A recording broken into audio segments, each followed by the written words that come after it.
یہ ایک ان کے ساتھ زیادتی ہو رہی ہے، لیکن یہ وہ زیادتی ہے جو کہ حکومت کو اتنا ٹول کر رہی ہے کہ وہ اس وقت تک نہ اس کی پاپولیرٹی توڑ پا رہے ہیں اور نہ اس کی عوام کے اندر سے اپروٹ کر پا رہے ہیں۔ تو ایسی صورتحال میں عمران خان صاحب کے لیے تو ون ون سچویشن ہے، لیکن جو ساری باتیں ہیں یہ حکومت کی مطلوب باتیں ہیں۔ ایسی بات کوئی بھی کر دے، اس کو بے پناہ پروجیکشن ملے گی، اس پہ 3 پروگرام ہو جائیں گے، اس کو جو ہے بتا دیا جائے گا کہ یہ سب کچھ ہو گیا ہے، علی امین سے مذاکرات کی کوشش ہو رہی ہے۔ کوئی مذاکرات نہیں ہو رہے۔ اس وقت جو ہے حکومت کے تمام جو اقدامات ہو رہے ہیں، جن اقدامات کے نتیجے میں وہ پی ٹی آئی کو پارلیمنٹ میں اور ملک کے اندر عمومی طور پر سپریس کرنا چاہ رہی ہے، جس کو وہ سیاسی طور پہ نہیں کر سکتی۔ لہذا اگر حکومت کو اس اوفینسو کو ختم کرنا ہے تو پی ٹی آئی کو ایک سیاسی جدوجہد شروع کرنی پڑے گی۔ لیکن درانی صاحب، آپ سر اس بات کی تصدیق کرتے ہیں کہ بیچ میں جو خبریں آئی تھیں کہ خان صاحب کو بنی گالہ یا خیبر پختونخوا منتقل کرنے کی پیشکش کی گئی تھی، اعظم سواتی صاحب کو آپ نے دیکھا کہ وہ بڑے ایکٹیو تھے اور نظر آ رہا تھا کہ کوئی ریلیف ملنے جا رہا ہے، تو بیچ میں آپ سمجھتے ہیں کہ کچھ معاملات آگے بڑھے تھے اور واقعی خان صاحب کو بنی گالہ یا خیبر پختونخوا منتقل کرنے کی کوئی پیشکش ہوئی تھی؟ دیکھیں، یہ جتنی بھی ڈیولپمنٹس ہوئی ہیں بھوانی صاحب، میں خود ان کا کسی حد تک شاہد ہوں، ان کے بارے میں باخبر بھی ہوں، دوستوں نے سب کچھ بتایا بھی ہے۔ ایک تو میں یہ بتانا چاہتا ہوں کہ یہ کوئی بہت سیریس ایفرٹس نہیں تھی اور یہ کوئی سیریس آفرز بھی نہیں تھی، کیونکہ ایسی تمام آفرز کے بارے میں حکومت کے اندر اور حکومتی اداروں کے اندر ایک احساس پایا جاتا ہے کہ خان صاحب یہ ساری باتیں ہونے کے باوجود ان میں سے کوئی بات نہیں مانیں گے۔ یہ میں آپ کو بالکل میں وہ فیکٹس بتا رہا ہوں جو وہاں ایگزسٹ کرتے ہیں۔ ایک وہ چیزیں ہوتی ہیں جو کسی وی لاگ کے لیے یا قبر بنانے کے لیے، میں ایسی کوئی بات نہیں کر رہا۔ میں یہ بتا رہا ہوں کہ حکومتی حلقوں میں اور ادارہ جاتی حلقوں میں یہ احساس پایا جاتا ہے کہ خان صاحب کو جب بھی کوئی اس قسم کی نیگوسیشن ہوگی، اس میں سے وہ جب ان کے پاس اینڈ میں بات پہنچے گی تو وہ نو کر دیں گے، اور وہ مجھے لگتا ہے کہ یہ اسیسمنٹ غلط نہیں ہے، صحیح ہے۔ خان صاحب جو ہے کوئی چھوٹی چیز لے کے اپنی بڑی اچیومنٹ کو کمپرومائز نہیں کرنا چاہ رہے، وہ نیلسن منڈیلا کی نظر سے دیکھ رہے ہیں، ٹھیک ہے نا جی، وہ میاں نواز شریف صاحب کی ڈیل کی نظر سے نہیں دیکھ رہے۔ تو اس کی نظر کو دیکھتے ہوئے اور اس بات کا احساس حکومتی افراد کو اور باخبر افراد کو بدرجہ عتم موجود ہے کہ بھئی یہ کیا کر رہے ہیں اور کیا کریں گے۔ لہذا ان کو اب پریشرائز کر کے ایک بات میں نے بتا دی کہ پارٹی کو مروثیت کی طرف لے جانے کا اگلا آفینسو جو ہے وہ حکومت کی طرف سے موجود ہے اور وہ اس میں فیسیلیٹیشن کے لیے تیار ہے۔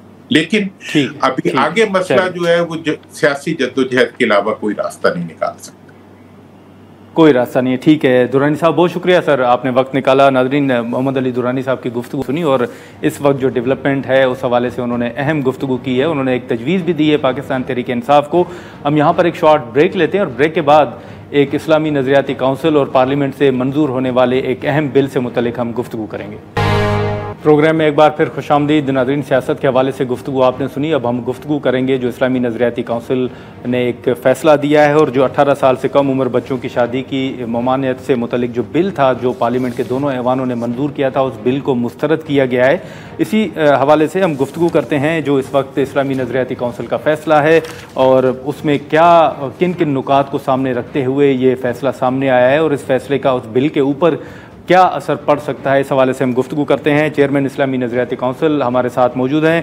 علامہ صاحب، بہت شکریہ وقت نکالنے کا۔ یہ بتائیے گا کہ اس وقت جو اسلامی نظریاتی کونسل کا فیصلہ ہمارے سامنے آ رہا ہے، یہ بل دونوں ایوان جو ہے وہ منظور کر چکے ہیں، اسلامی نظریاتی کونسل نے آپ کی نزدیک کن وجوہات کی بنا پر اس بل کو مسترد کیا ہے؟